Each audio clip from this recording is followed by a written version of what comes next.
Hello, darlings. Today we're celebrating some of the fabulous summer flavors of the South Carolina Lowcountry with my grilled corn, blueberry, and feta salad. I have a quarter cup of basil-infused olive oil that I'm going to add 2 tablespoons of white wine vinegar to. To that, I'm going to add about a teaspoon of Dijon mustard and another teaspoon of fresh local honey. You can do this to taste. I'm going to season the vinaigrette with some salt, pepper.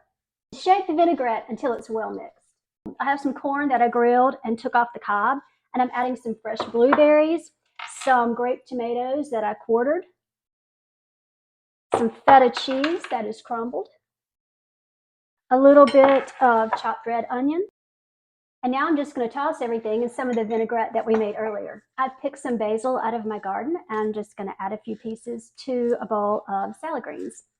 And I'm also going to add one more little drizzle of the basil vinaigrette.